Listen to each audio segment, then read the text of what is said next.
Hadirin, kalau semua kita benar-benar meresapi status kita sebagai hamba, insya Allah hidup ini mudah, hidup ini nyaman, hidup ini tentram, dan ukhuwah Islamiyah akan terjalan.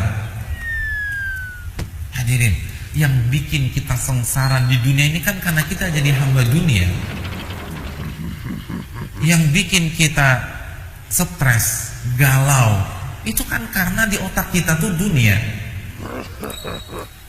Hamba itu punya sesuatu atau nggak punya sesuatu? Nggak punya sesuatu. Kalau kita bisa memahami konsep ini, itu hidupnya lempeng banget.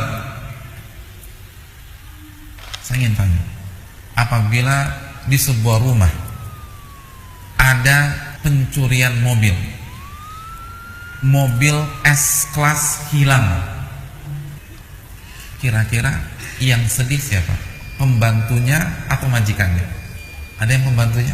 Nggak mungkin. Majikannya. Kenapa pembantunya nggak sedih? Karena bukan punya saya, Pak Ustaz. Santai aja. Oh, ini bukan punya saya, kenapa saya harus nangis? Majikannya yang bingung. Udah kreditan pula, belum lunas. Kalau pembantunya mah santai-santai aja. Tukang kebunnya tuh asik aja tuh. Bapak kok nggak nangis? Kemarin kan S-Class-nya baru hilang. Itu bukan punya saya, Pak Ustadz, kan begitu. Nah, coba kita resapi ini dalam kehidupan sehari-hari. Kenapa ketika handphone kita hilang kita galau?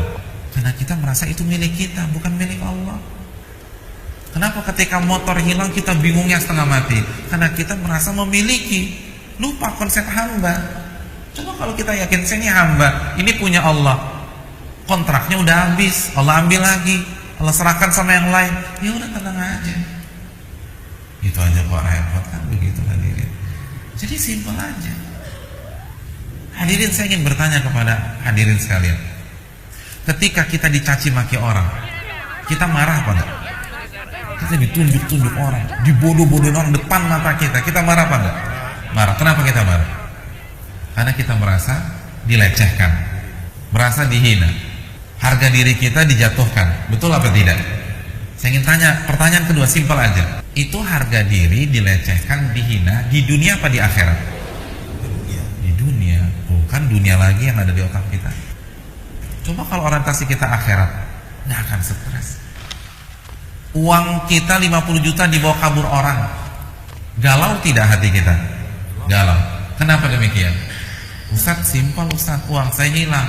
Saya mau tanya sama Bapak, hilangnya di dunia apa di akhirat? Di dunia. Dunia lagi kan di otak kita. Kita difitnah dan digibahi orang, marah? Marah. Kenapa marah? Karena nama baik saya rusak Ustaz. Rusaknya di mana Pak? Di dunia apa di akhirat? Di dunia. Bukan dunia lagi. Itu yang bikin kita stres, itu dunia. Coba kalau orientasi kita jadi hamba Allah, lalu mindset kita akhirat, akankah kita stres? Hadirin yang dirahmati Allah, adakah konsep uang hilang kalau kita pakai kacamata akhirat? Nggak ada. Tidak ada konsep uang hilang. Karena apabila uang kita dibawa kabur orang, dia akan bayar. Kalau tidak di dunia, di akhirat. Dan itu pasti. Dan dia akan bayar dengan pahala.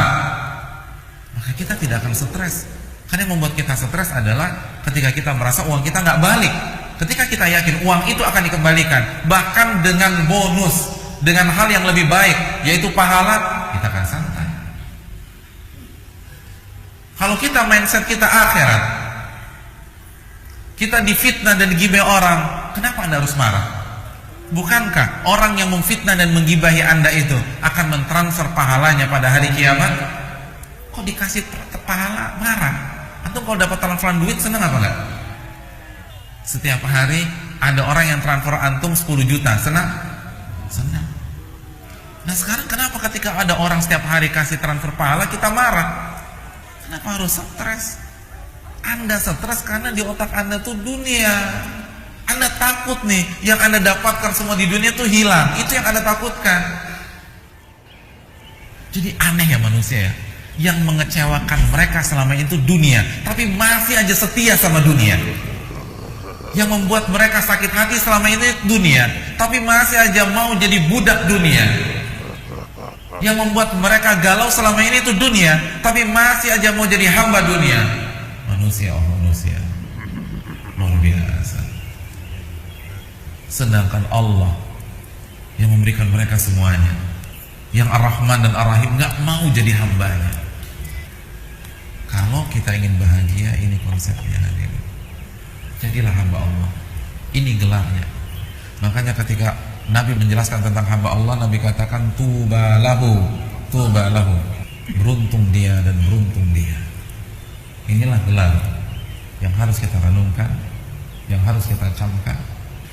Dan gelar ini masih terbuka di hadapan kita. Belum ada kata terlambat. Amalkanlah seluruh perintah Allah dan jauhilah larangan-larangan Allah, maka kita akan hidup tenang.